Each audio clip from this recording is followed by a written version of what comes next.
Good morning সবাইকে। তোমরা ভাবছো তো আমি সেজে গুজে কোথায় যাচ্ছি, চলো বলছি।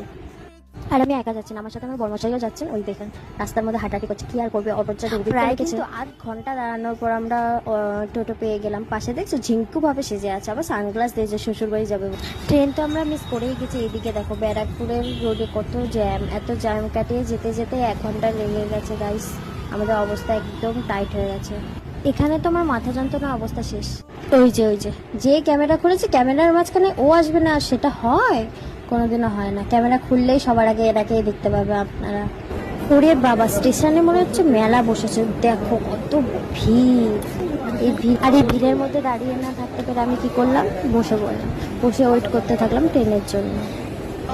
ট্রেনের মধ্যে মোটামুটি ভালোই ভিড় ছিল, তাও সিটটা পেয়ে গেছি বলে পুরো বসে যেতে পারলাম শান্তিতে।